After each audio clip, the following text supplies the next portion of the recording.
আসসালামু আলাইকুম, হ্যালো সবাইকে। আমার পিঠা বানানো অলরেডি শেষ। প্রথমে বানালাম পাটিসাপটা, এখন বানালাম পুলি পিঠা। সো এই যে পিঠাগুলা দেখতে কেমন হয়েছে সবাই জানাবেন।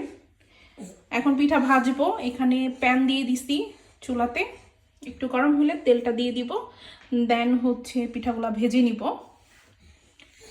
মাশাল্লাহ, আমার কিন্তু ভালোই লাগতেছে পিঠাগুলা। পাটিসাপটা পিঠাগুলো অনেক সুন্দর হয়েছে। যাই হোক, এখন ভেজে নিচ্ছি। আমি আর আমার ছেলে দুইজনে মিলে পিঠা বানালাম, এখন দুইজনে মিলেই আবার ভাজতেছি। এই যে এই যে এই যে এই যে এই, তুমি ওইটা ধরো কেন? তুমি এটা কেন ধরো? হ্যাঁ, তুমি আমার কোলে বসে বসে মাতবাড়ি করো না? মাতবাড়ি করো তুমি? হ্যাঁ।